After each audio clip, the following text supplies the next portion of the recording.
গরম মাস্টারের ছাত্র মানুষ হয় বেশি, একদম মানে চেহারা দেখলেই যেন ছাত্র বুঝতে পারে যিনি টিচার,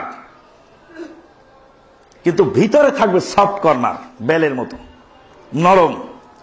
ছাত্রদের প্রতি মায়া, দয়া, ভালোবাসা এগুলি থাকবে। একজন আদর্শ শিক্ষক যে তার ছাত্রকে কি পরিমাণ ভালোবাসে, সে ভালোবাসার কোনো বিবরণ দেওয়ার ক্ষমতা নেই। খলিফা হারুন রশিদ তার ছেলেকে পড়তে দিলেন মামুনুর রশিদকে এক মৌলভী সাহেবের কাছে।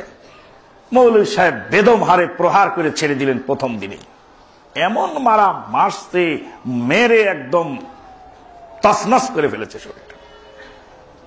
খলিফা মামুন তখন ছাত্র মানুষ, আব্বা হলেন মেজাজি লোক। খলিফা হারুনুর রশিদের কাছে বিচার দিলে ভালো বিচার পাওয়া যাবে না। আব্বা বলবেন তুমি নিশ্চয়ই শিক্ষকের সাথে কোনো বেয়াদবি করেছো, না করলে তোমাকে শিক্ষক মারবে কেন, তোমার সাথে তো শিক্ষকের কোনো দুশ্মনী নাই। খলিফা হারুন রশিদ ইন্তেকাল করলেন। মামুনের দুঃখটা আর কাউকে বলা হলো না, তবে মনে মনে ভাবছে বেটাকে একদিন দেখে নেব, বিনা অপরাধে আমাকে মারলো কেন। আল্লাহু আকবার। খলিফা হারুন রশিদ দুনিয়া থেকে বিদায় হয়ে চলে গেলেন। এখন আজকাল আমরা আমাদের ছেলের গায়ে টুকা দিলে লাঠি ভ্যান্দা নিয়ে শিক্ষকরে পিটতে যাই, ওই অভিভাবক নিজের ছেলেকে নিজে হাতে জবাই করছে। শিক্ষক শাসন করার কারণে অভিভাবক যদি ছাত্রর পক্ষ অবলম্বন করে বলে আমার ছেলে করতেই পারে না, তাহলে ওই অভিভাবক তার ছেলেকে নিজে হাতে জবাই করেছে। সে বোঝে নাই সন্তান কিভাবে লালন পালন করতে হয়। খলিফা হারুন রশিদ বিচার দিলে কাজ হবে না, মামুন রশিদ খলিফা হয়ে গেলেন। পুলিশ পাঠায় শিক্ষককে অ্যারেস্ট করে নিয়ে আসলেন রাজ দরবারে। বলছে আপনাকে আমি অ্যারেস্ট করে এনেছি, আপনি আমার এক জীবনের প্রথম জীবনের শিক্ষক, আপনি সেদিন আমাকে বিনা অপরাধে পিটেছিলেন, এই পিটনের শাস্তি ভোগ করার জন্য আজকে আপনাকে প্রস্তুত হতে হবে।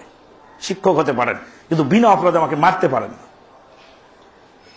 আজকে আপনাকে শাস্তি ভোগ করতে হবে। শিক্ষক কাঁদতে লাগলেন, বলছে কেঁদে কাজ হবে না, আজকে শাস্তি অবশ্যই ভোগ করতে হবে। বিনা অপরাধে আমাকে মেরেছেন, সেদিন আমার কোনো অপরাধ ছিল না, আমি বাপের ভয়ে কাউকে বলতেও পারিনি। শিক্ষক হাসতে লাগলেন। খলিফা মামুনুর রশিদ হতভম্ব হয়ে জিজ্ঞেস করেন, স্যার আপনি আমাকে মেরেছিলেন সে তো পরের কথা, এখন হাসি কান্নার রহস্যটা কি? বলছি এত বছর আগে তোমাকে পিটেছিলাম বিনা অপরাধে, তাই তুমি ভুলতে পারো নাই, মনে রেখেছো, আর আজকে তুমি আমাকে বৃদ্ধ বয়সে অ্যারেস্ট করে নিয়ে এসেছো তোমার দরবারে। এত বছর পার হয়ে গেছে, মারার কারণ খুঁজে পাও নাই, তো এই সামান্য বেরেন দিয়ে এত বড় রাজ্য কি করে চালাবে সেই চিন্তায় আমি কাঁদতেছি। এত বছর পার হয়ে গেল, মারার কারণ তুমি খুঁজে পাও নাই, তো রাষ্ট্র চালাবে কি করে ক্ষুদ্র বেরেন দিয়ে? এই বেরেন দিয়ে এত বড় রাষ্ট্র চালানো কঠিন, এই দুঃখে আমি কাঁদতেছি। হাসার কারণ, আসলেই বাবা সেদিন তোমাকে বিনা অপরাধে মেরেছিলাম, আজকে যদি দুনিয়ায় শাস্তি দিয়ে আমাকে দাও তাহলে পরকালে আমার আর জবাবদিহি থাকবে না, এই জন্য আমি হাসতেছি যে দুনিয়ার শাস্তি দুনিয়াতে পেয়ে গেল। স্যার এক্সকিউজ মি, ছাত্র সারা জীবন ছাত্র, শিক্ষক সারা জীবন শিক্ষক, আমাকে একটু বলেন তো সেদিনে মারার কারণ কি?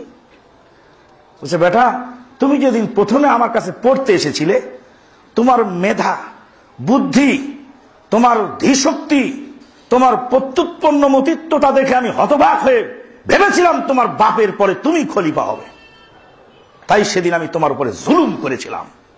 জুলুম যে কত বড় ভয়াবহ, যে জুলুম করলে মাজলুম তার উস্তাদকে শিক্ষককে ছাড়ে না, শিক্ষককে বৃদ্ধ বয়ের অ্যারেস্ট করে নিয়ে আসে।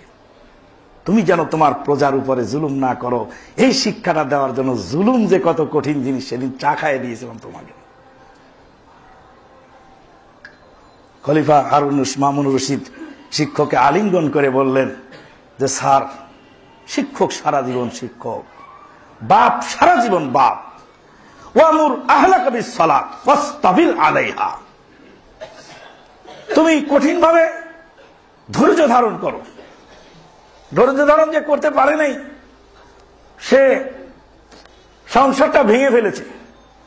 আর কঠিন ভাবে ধৈর্য ধারণ করে গোটা ফ্যামিলিকে যে নিয়ন্ত্রণ করতে পেরেছে, সেই সংসারকে ভাঙতে পারেনি, সংসার রয়ে গেছে।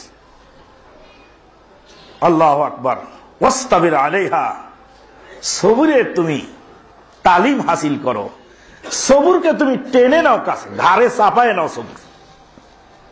ইস্তেবার মানে হলো চাপিয়ে নাও, সবুরটাকে তুমি চাপিয়ে নাও। ছেলেকে ডাকলা